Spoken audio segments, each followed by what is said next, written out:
How can the force that started the universe be named? As if infinity one syllable can contain, a concept that's so vague in our mind's interior that to convey in words makes it more inferior. Our understanding is tied to the culture we bring. Are we unknowingly all describing the same thing? God is one name used for the origin of all things. Meanings vary from singularity source to king. God has been personified and called the creator, or considered the universe's law inventor.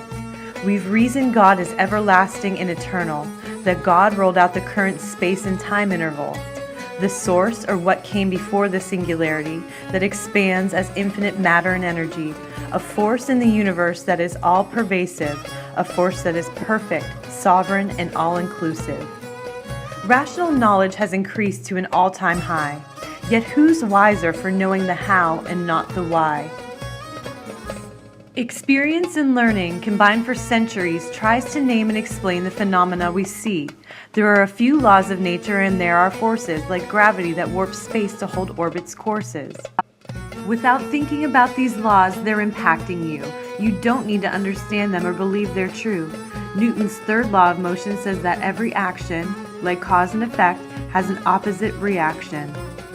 It's a law that chaos and disorder increase, yet our ordered universe seems to conflict with this. Nature's most intricate is seen as simplicity by those who know fractals and self-similarity. Repeating simple rules makes complexity increase. God is not the author of confusion, but of peace. Nature's shown that it operates on efficiency. The straightest, most effective path is parsimony. Sir Isaac Newton said nature does nothing in vain. More is in vain when less will serve, he would then explain. The strange and proven law of probability is fundamental to atomic reality. It's impossible to predict subatomic events. There's probability. Once observed, it's permanent. Everything is bound in never-ending motion. We're no different. Our existence causes commotion.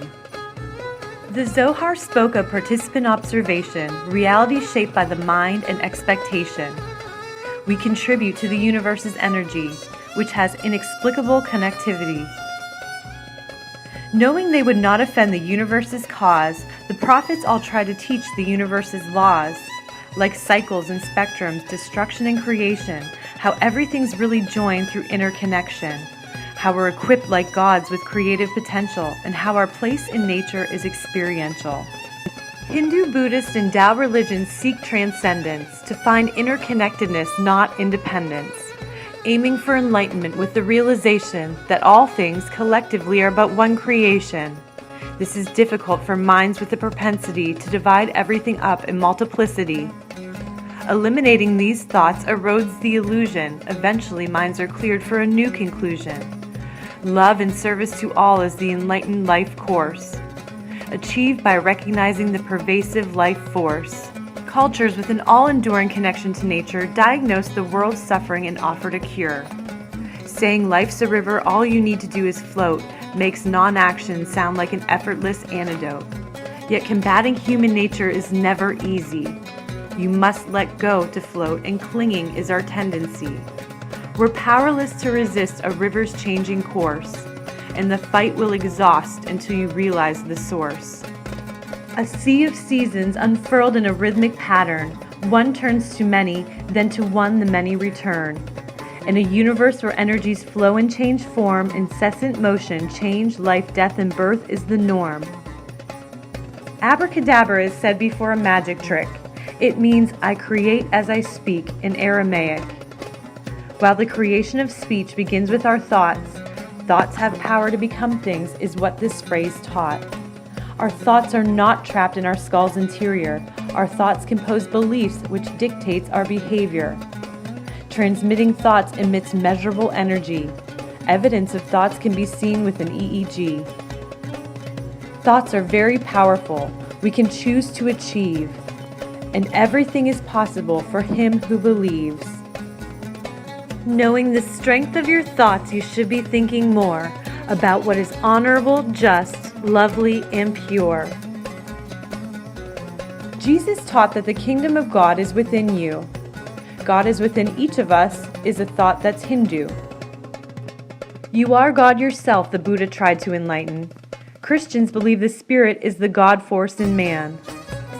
A line from the Quran to remember and rehearse is you are designed to rule over the universe. And God is with us, we create our own destiny, taught an incarnation of the Hindu deity. Humans have the free will to evolve spiritually. Through thought power, we're creating continually. Proverbs explains, what man thinks in his heart, so he is. Your life's a process of creation is what this says. Reality's the summation of your ideas, so you want to keep thoughts in productive areas. This knowledge frees us from living reactionally. We possess the power to create purposefully. This creative force is how we're made in God's image. To bless ourselves and others with it shows God homage.